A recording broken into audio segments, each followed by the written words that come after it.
की बात है। मोहिराम रावुर आन दशरथ सतत सब साची कहो। जैसे कहा मैं दशरथ जी की सौगंध खाके कहता हूँ, राम जी की सौगंध खाकर कहता हूँ, मैं आपको बिना उतराई लिए उतार दूंगा, बिना उतराई लिए,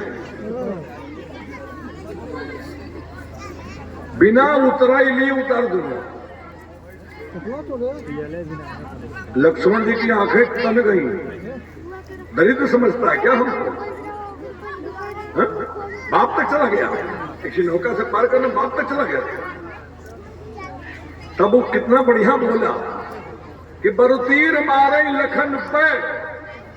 महाराज लक्ष्मण जी हमको बाण मार दे तब भी पार नहीं उतारूंगा। तो लोगों ने पूछा कि तीर मारेगा तुम्हारा कोई नुकसान नहीं होगा? कहा कोई नुकसान नहीं है। लक्ष्मण जी हमको तीर मारेंगे, धर्मराज के यहां जब न्याय होने लगेगा कि इसको कहां रखा जाए, तब लोग कहेंगे इसको वैकुंठ पहुंचाया जाए। क्यों?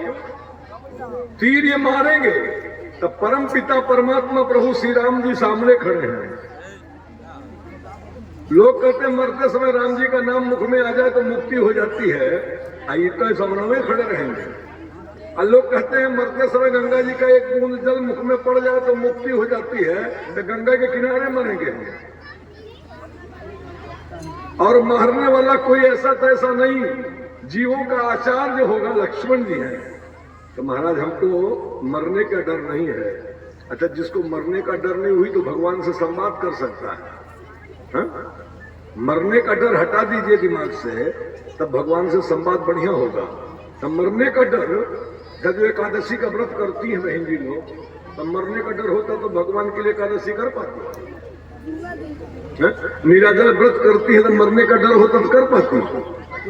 तो जो लोग मरने का डर समाप्त करते वही उपवास करते। उपवास का मतलब होता है उपमाने, उपमाने परमात्मा, और वास माने वास, परमात्मा के समीप वास हो, उसी का नाम है उपवास। उपवास माने हम परमात्मा के समीप वास करते हो, उसी को उपवास कहते हैं। बहुत अच्छे बच्चे हैं, देखिए आज एकदम शांत बैठे हैं। वाह क्या बात, बहुत अच्छे बच्चे।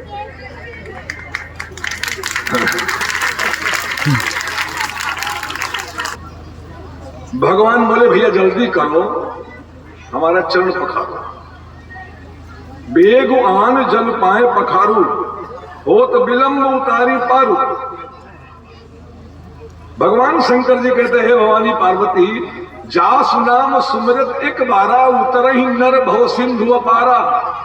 जिसके एक बार नाम लेने से लोग भवसागर तर जाते, वो परमात्मा कैसे गजब की लीला कर रहे हैं। केवट को आदर दे रहे हैं, केवट को सम्मान देने के लिए कहते हैं भैया जल्दी करो। क्यों? राजेंद्र बाबू क्या योग्यता उस केवट में है जिसके नाते भगवान उसके मुरीद हैं? वो योग्यता जिस दिन विनोद आपके पास होगी, आशुतोष जी आपके पास हो जाएगी, मास्टर साहब आपके पास हो जाएगी, उसी दिन परमात्मा आपको भी प्यार करने लगेगा। हाँ, उसी दिन हमको कोई मिलता है तो मुझसे कहते भैया कथा कराओ, तो कथा कराओगे तो समाज जुड़ेगा, समाज का पुण्य आपको इकट्ठा मिलेगा, उससे आपका बेटा आगे बढ़ेगा। तो लोग समझ कम पाते हैं, कुछ लोग समझते हैं, जैसे विनोद जी समझ गए तो कथा हो गई। नेहा बच्ची भी समझ गई है, तो अरे अपने पापा सब कहेंगे वो कथा हुआ दे बहाने 9 दिन नहीं रहेगा। अब आपो सबसे करीब बाय अपने अपने हरवम कहो। तरफ देखकर हंसे, सुन केवट के बहन प्रेम लपेटे अटपटे, तब भी हंसे करुणा आए।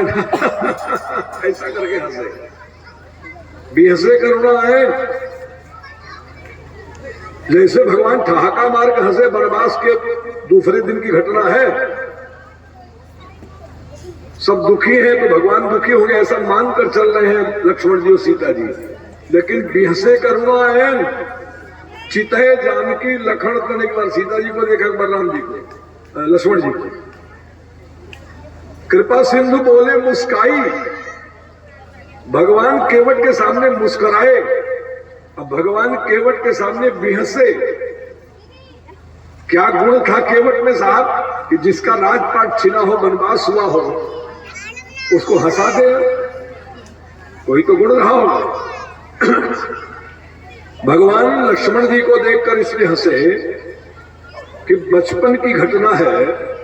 लक्ष्मण जी को जैसे ही राम जी के पालने से अलग किया जाता था, लक्ष्मण जी रोने लगते थे। और जैसे राम जी के पालने में लाके उनको सुलाया जाता था, और घुसुक करके वो राम जी का चरण का अंगूठा अपने मुंह में भर पाते तो चुप हो जाते थे। एक कारण। दूसरा कारण, राम जी